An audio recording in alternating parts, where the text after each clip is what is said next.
জাকির হোসেন রাজু পরিচালিত পোড়ামন সিনেমাটি 2013 সালের 14 জুন মুক্তি পেয়েছিল।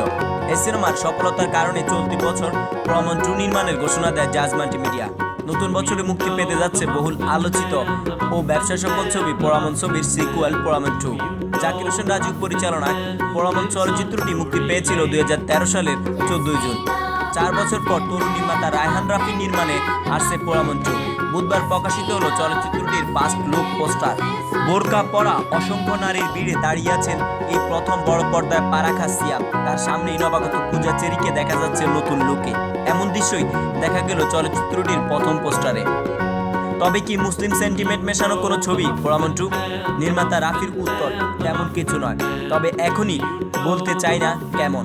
দর্শক পুরো ছবিটা দেখলেই বুঝতে পারবেন কেমন ছবি পোড়ামন 2। তার উত্তর, পোড়ামন 2 দেখে কাঁদবে দর্শক, যদি কাঁদাতে পারি আর কি। সবই দর্শকের উপর নির্ভর করছে। চলচ্চিত্রটিতে কার চরিত্র কেমন তা এখনই প্রকাশ করতে চান না নির্মাতা। গত বছরের সেপ্টেম্বরে শুরু হয়েছিল চলচ্চিত্রটির শুটিং। মেহেরপুর, কুষ্টিয়া ও সিলেটের বেশ কিছু জায়গায় এর চিত্রায়ন হয়।